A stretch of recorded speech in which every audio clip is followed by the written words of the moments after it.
Sur les murs décrépits, les commerces désaffectés ou les squats sans grâce, ce drôle de personnage a fait son apparition dans l'espace urbain bordelais.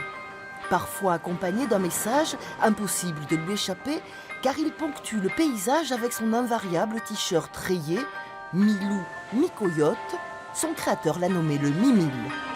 Le Mimile, je l'ai appelé Mimile pour éviter de répondre à la question qu'est-ce que c'est un renard, un loup, peu importe ce que c'est, chacun se l'interprète comme il veut. Et c'est surtout que je me base sur le fait que l'important, c'est ce qu'il fait et pas ce qu'il est. Cognacais d'origine, David Saylor a peint en 3 ans plus d'une centaine de mimiles dans la ville. Des représentations vouées à disparaître qui lui arrivent parfois de remplacer. J'étais très triste qu'ils l'enlèvent il y a quelques mois et après ils ont repeint le mur en gris. Et je trouve ça vraiment stupide. Sur le quai de Brazza, sa plus grande fresque est une œuvre pérenne. Entre légèreté, dérision et décalage, son commanditaire a été séduit par l'univers poétique de l'artiste. C'est assez amusant parce que depuis les fenêtres de mon bureau, souvent je vois des gens qui s'arrêtent, qui prennent en photo. Et je réalise pas toujours, je dis qu'est-ce qu'ils font.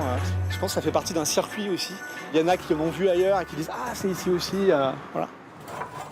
Ces aficionados qui sillonnent la ville, on les appelle les chasseurs de mimiles. C'est un terme qui revient assez souvent en fait, où les gens les prennent en photo, les collectionnent et puis se comparent entre amis. Toi t'en as eu combien? Ah, moi j'en ai eu 50, celle-ci tu l'as.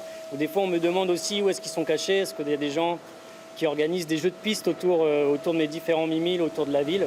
Pour l'artiste de rue, les réseaux sociaux sont des outils de communication incontournables pour se connecter à son public. Cette fresque est celle qui a suscité le plus d'engouement. Certainement parce que le sujet parle de l'amour et que je pense que c'est un sujet universel, tout le monde se retrouve dedans. Puis elle est aussi bien située juste en dehors de la gare. Pour échapper au mur sur lequel il est figé, le mimile change parfois de support pour voguer vers d'autres horizons. Destination Darwin pour une exposition. Là j'ai un personnage, un coup il est dans la rue, un coup il est sur toile, il se balade sur même différents types de toiles. Il se mélange avec d'autres styles, c'est ça surtout que je veux mettre en avant.